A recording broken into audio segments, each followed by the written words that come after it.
Take your army to the haunted forest and bring me that girl and her dog. Do what you like with the others, but I want her alive and unharmed. They'll give you no trouble, I promise you that. I've sent a little insect on ahead to take the fight out of them. Take special care of those ruby slippers. I want those most of all. Now fly! Fly!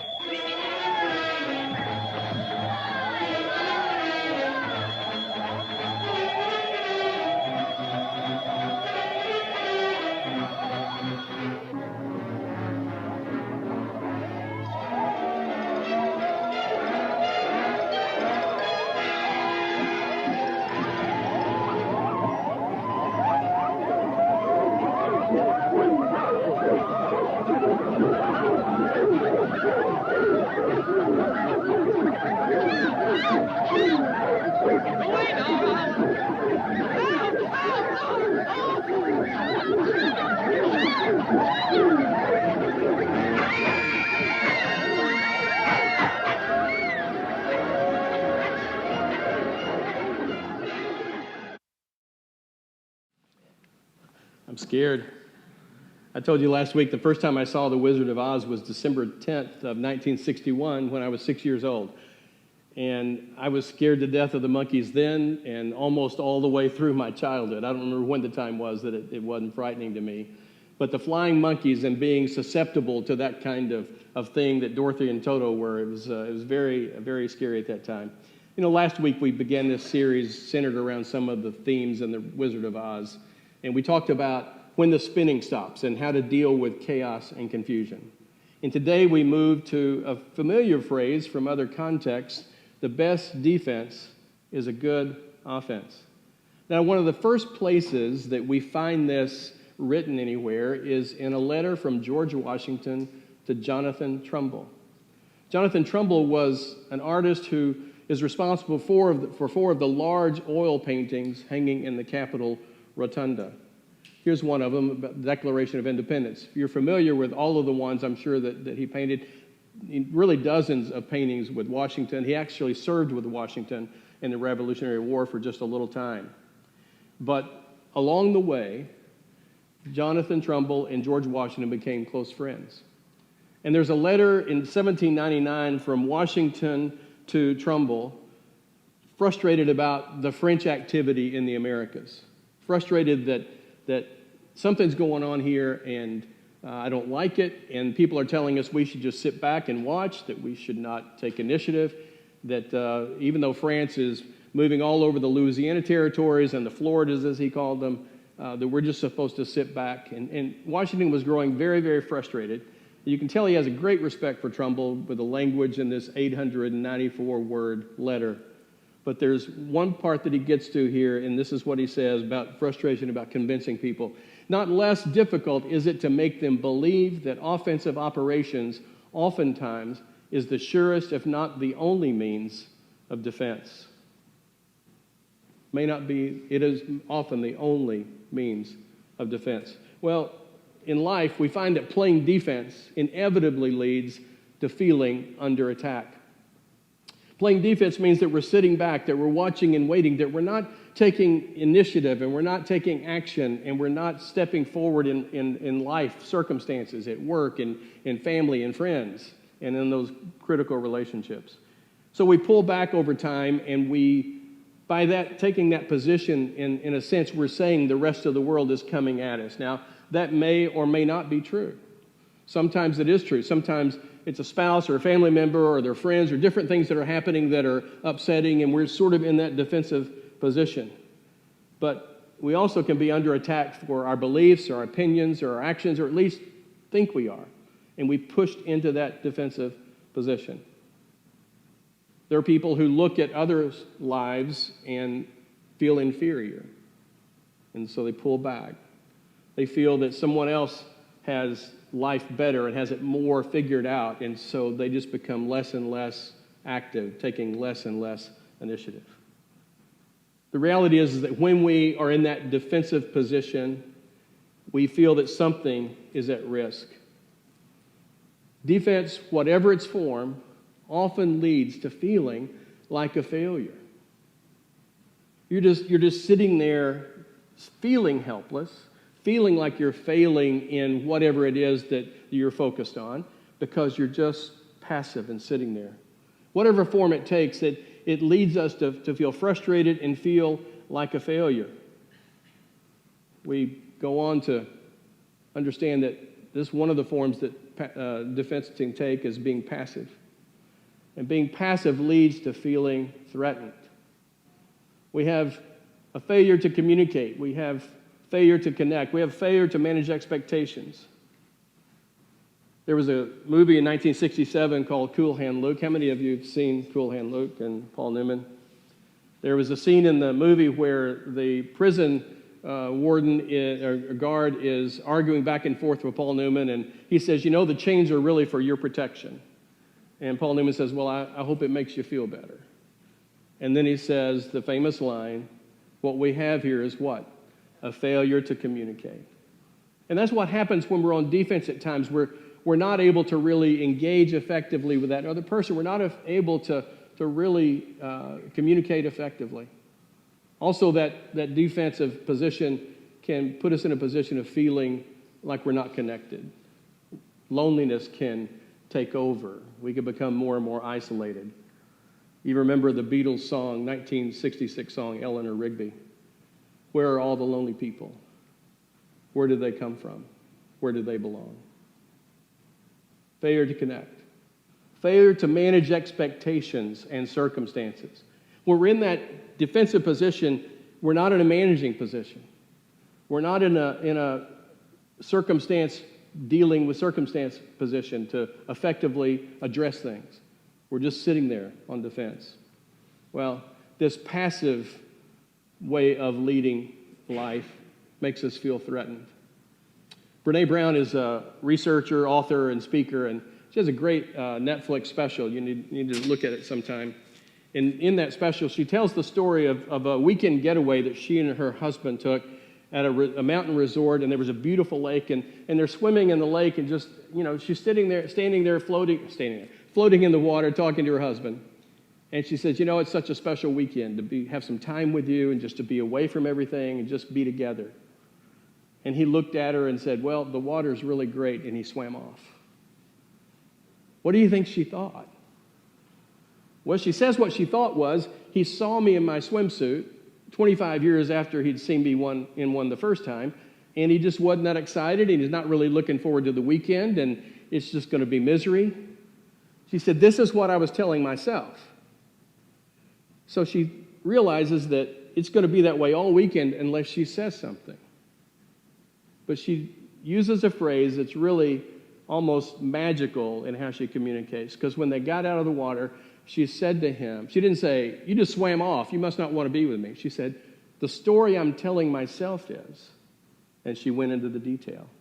And he looked surprised at her, and he said, apparently he suffers from panic attacks. He looked at her and said, it never crossed my mind. I thought I was going to have a panic attack, and I just needed to kind of swim away and get some space.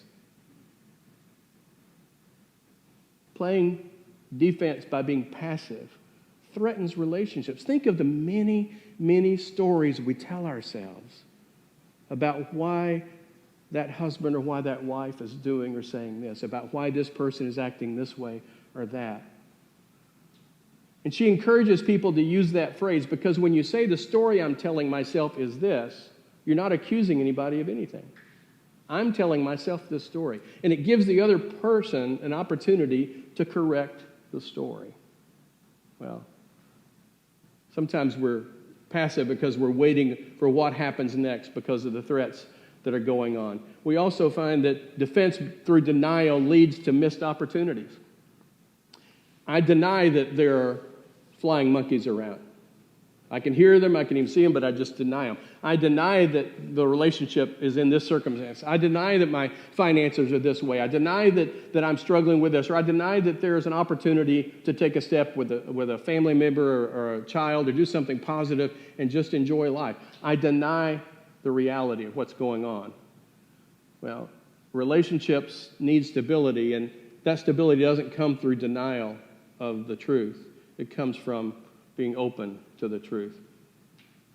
Defense by running leads to losing ground that may never be reclaimed. Think of it for a moment. You're right at this spot in your life, and you turn and you run the other way. You may never get back to that position again, with that opportunity, with that relationship where it is, with that opportunity in life, at work, or whatever you're dealing with, in your relationship with God and how God is moving among people, and you're right there at the doorway, and you turn and run the other way. Well, there's a difference between running from and running to. There's a difference between running from problems instead of to solutions. There's a difference between running from fear of outcomes instead of running to actions. There's a difference between running from possible loss instead of running toward making adjustments. I want to spend just a moment there on making adjustments. We're looking at loss, and we're looking at feeling defeated. And so we're defensive. I love the NFL football. And, I grew up in Dallas and loved the Cowboys, and then for 20 years I've loved the Patriots, which is a great time to love them.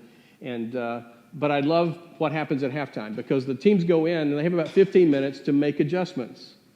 And often who wins the game is determined by who made the best halftime adjustments.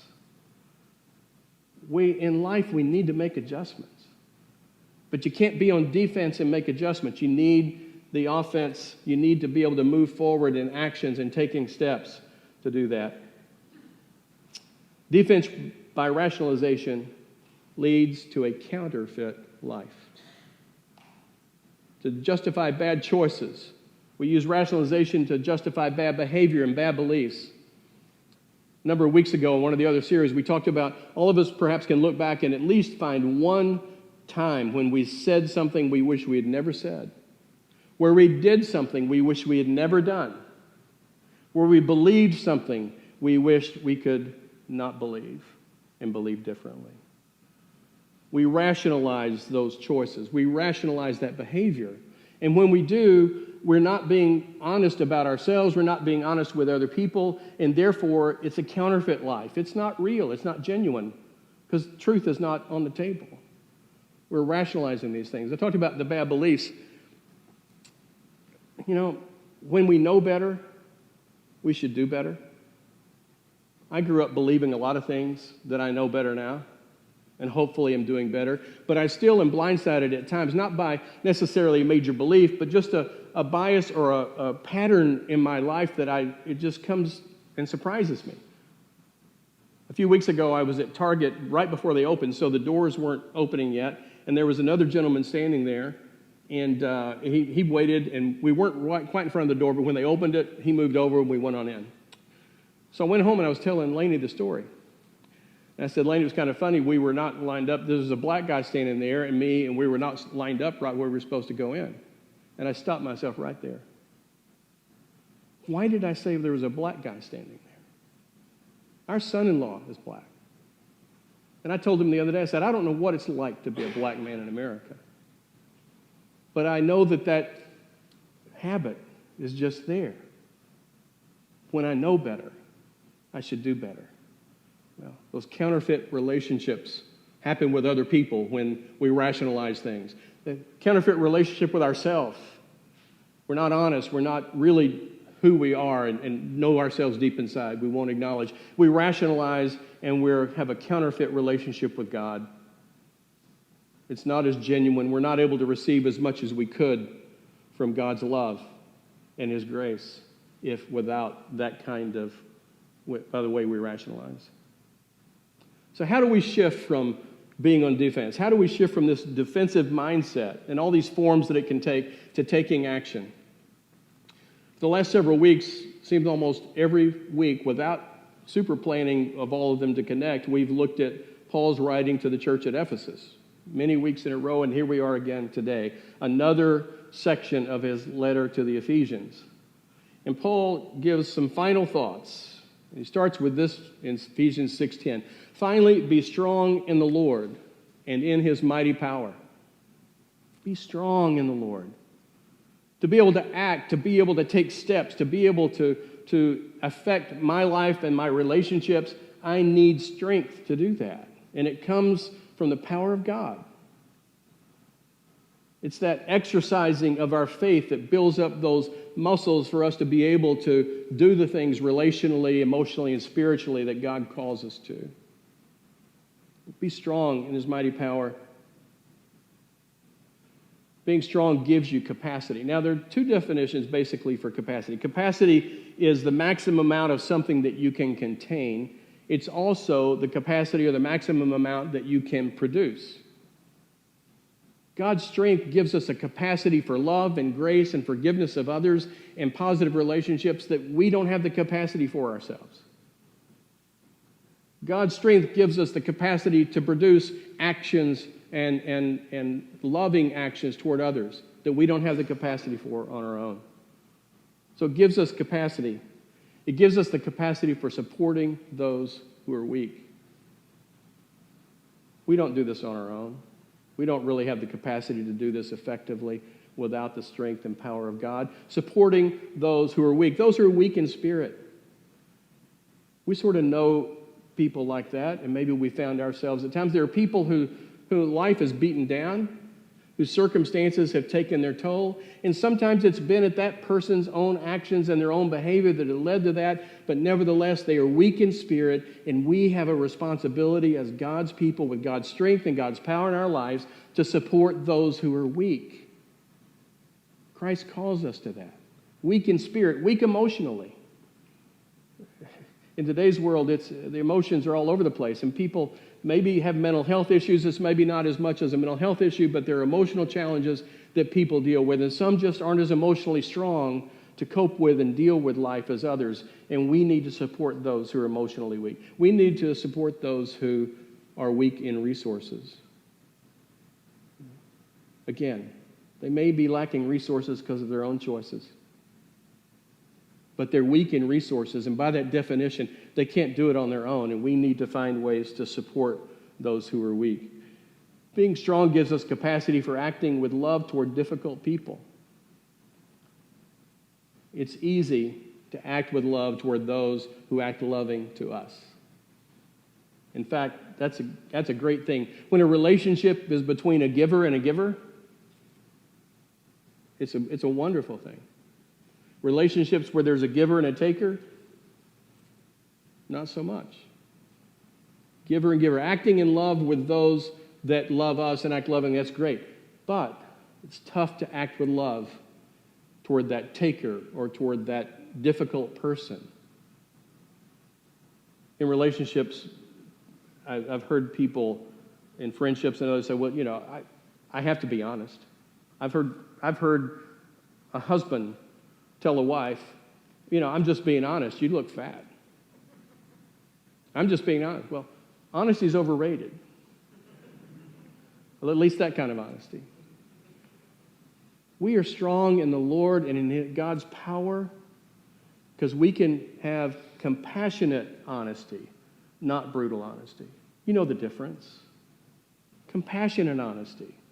The story I'm telling myself is this. I'm concerned about you. I'm concerned about us.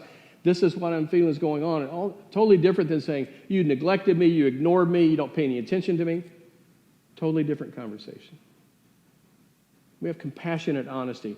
We can provide support when possible to that difficult person. We can provide encouragement. We can, and when needed, we can listen to understand.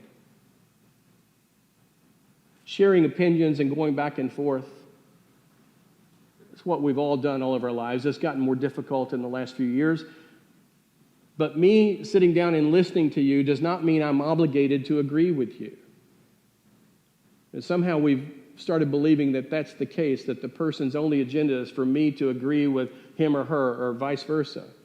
That's not the point of the conversation. We need to listen to understand. Being strong gives us the capacity for acting with love toward the difficult person. Being strong gives us the capacity to walk with faith. We're walking in God's power.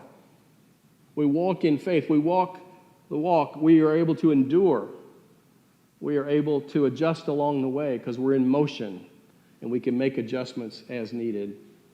We're able to walk that walk and stay on the journey.